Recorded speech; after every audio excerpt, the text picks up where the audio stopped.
What really happens to your brain when you're lonely? It's a question that feels more relevant now than ever before in human history.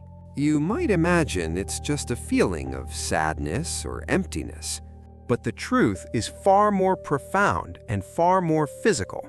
Imagine for a moment your brain is a bustling city of lights. Each light represents a thought, a memory, or a connection. Now, picture what happens when that city is slowly, quietly cut off from the rest of the world. The lights don't just go out.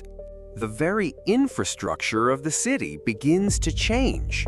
Roads crumble, power grids fail, and the city's defense systems turn inwards.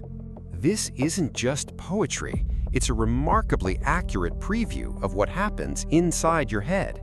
Neuroscience has revealed that for your brain, social connection isn't a luxury. It's nutrition. And when it's starved of that nutrition, it begins to consume itself. Stay with us to find out how. To understand why loneliness has such a devastating effect, you first need to grasp a fundamental truth about our species.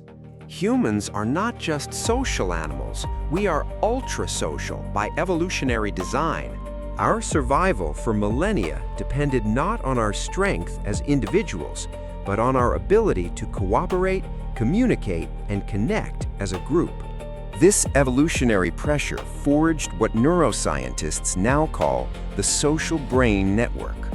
It's a collection of brain regions that work together to help us navigate our complex social world. This network is responsible for everything from reading facial expressions to understanding another person's intentions. It helps us feel empathy, build trust, and form the bonds that hold societies together. Think of it as your brain's built-in social processing software, constantly running in the background. So the central question of this video is what happens when that software is starved of data? What happens when the most critical network in your brain has nothing to do? In this video, we're going to break down the answer into 3 distinct stages. First, we'll explore the immediate and invisible chemical changes that flood your system.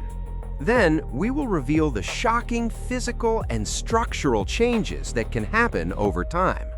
Finally, we'll connect it all to the psychological spiral that can trap you in a state of isolation. Let's begin with the first 24 hours of loneliness. The moment your brain perceives a threat of isolation, it doesn't wait for confirmation. It launches a first-strike chemical response. The primary weapon in this response is a hormone you've likely heard of, cortisol. Often called the stress hormone, its job is to prepare your body for immediate physical danger. It heightens your senses, floods your muscles with energy, and makes you hyper-aware of your surroundings.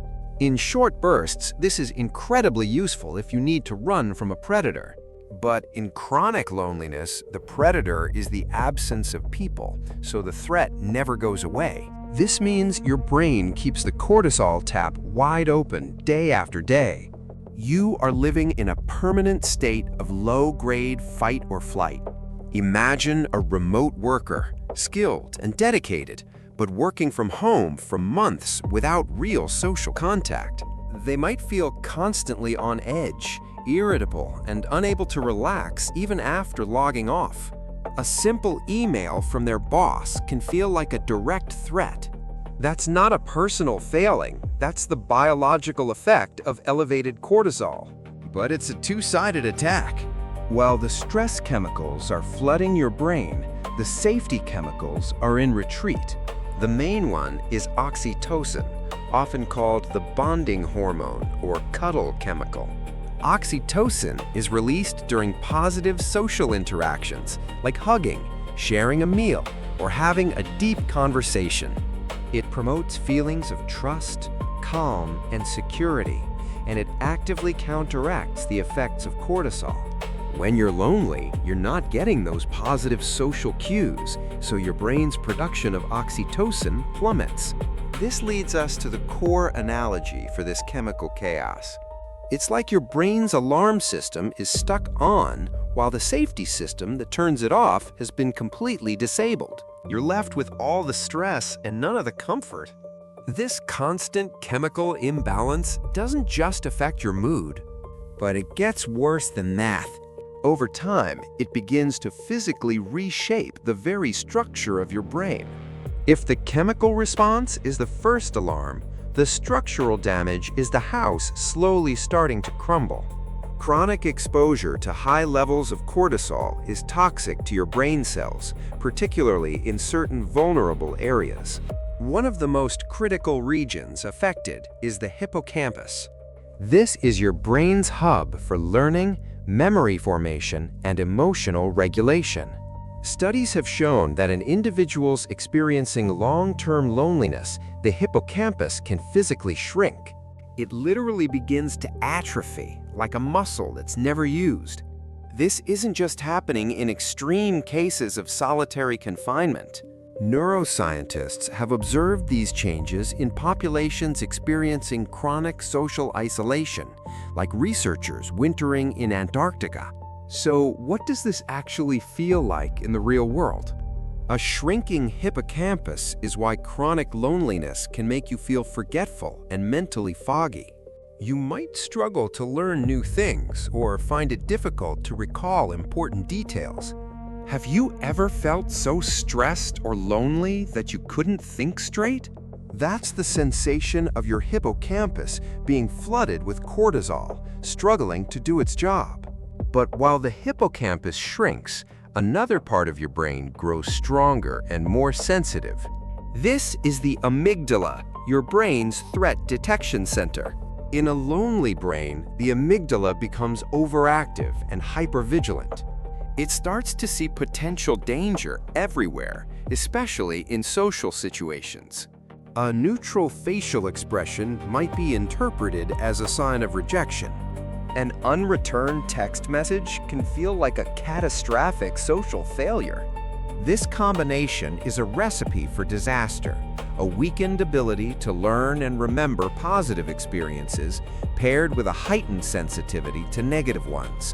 Your brain is being physically rewired to expect the worst from the world.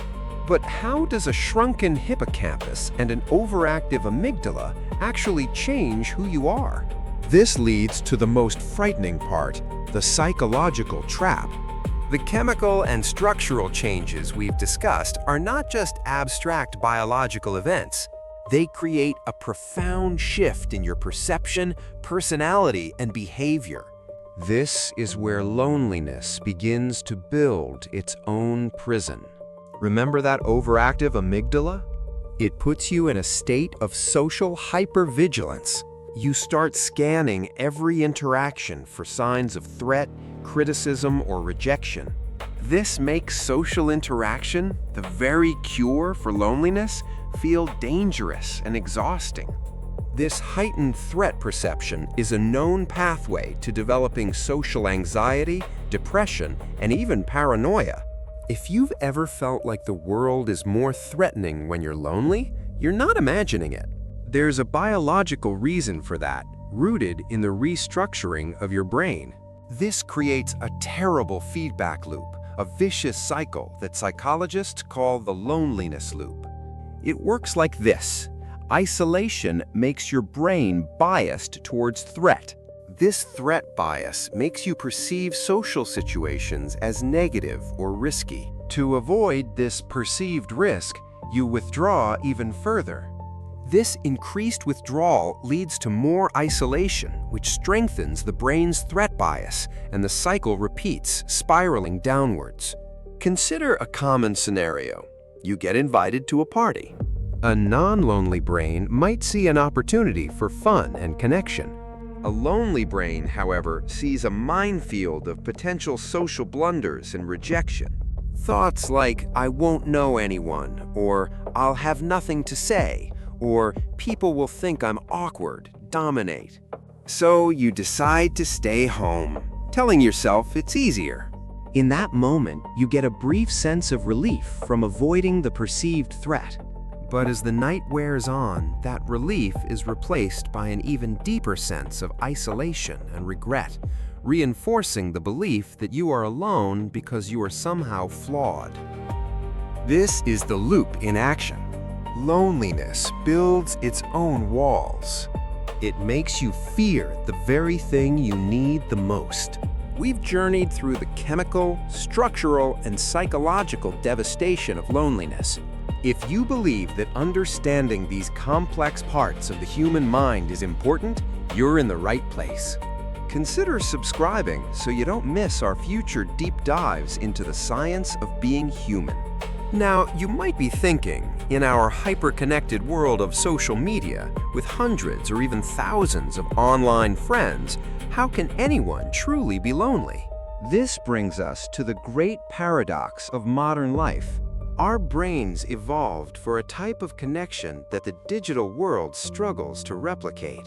It's crucial to differentiate between social network metrics and genuine social connection. The first is about quantity, follower counts, likes, and shares. The second is about quality, a sense of being seen, understood, and cared for. Your brain's social network doesn't run on likes. It runs on perceived empathy and mutual vulnerability. Research shows that passive consumption of social media, which is mindlessly scrolling through other people's curated lives, often increases feelings of loneliness and social anxiety. It triggers social comparison, which the lonely brain interprets as evidence of its own inadequacy. Feeling lonely after scrolling through 1,000 photos of your friends having fun is not a glitch, it's the system working as designed. In contrast, active, meaningful online interaction, like a deep conversation over a video call or collaborating on a project in a small group, can help alleviate loneliness. But even this doesn't fully replace the real thing. So much of our social communication is nonverbal. The subtle shifts in posture, the synchronizing of breath, the micro-expressions that flit across a face, these are the rich data streams our social brain evolved to process. This is the information that builds real trust and intimacy, and it's almost entirely lost through a screen. Consider the difference between feeling the warmth of a shared laugh in a room versus seeing LOL typed on a screen. The first releases a cocktail of bonding chemicals. The second does not. The paradox of modern life is that our most connected devices may be the primary architects of our disconnection.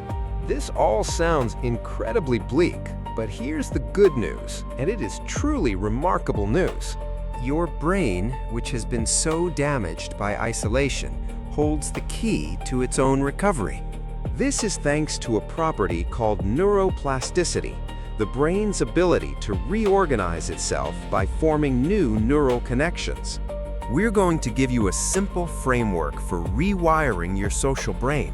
You can rebuild your social brain with 3 simple tools: your mindset, your micro-interactions, and your meaningful connections. Let's start with mindset. Remember the loneliness loop? The first step to breaking it is to consciously challenge the negative assumptions your lonely brain is feeding you. When your brain says, "They will think I'm awkward," you can counter with, "Or they might find me interesting." This is about shifting from expecting rejection to allowing for the possibility of acceptance. Second, embrace the power of micro-interactions. These are the small, fleeting, positive encounters you can have throughout your day. Make eye contact and genuinely thank the barista who makes your coffee. Ask your mail carrier how their day is going. These small moments are like tiny doses of oxytocin, proving to your amygdala that the world is not as threatening as it seems.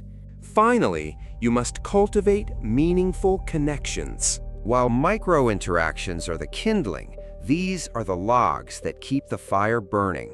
This requires moving from passive acquaintance to active friend. Schedule a weekly call with a family member, or set up a recurring coffee date with a friend. The key is regularity and depth, creating a reliable source of positive social nutrition for your brain. Let's bring this all together. We started with a simple question. What happens to your brain when you're lonely?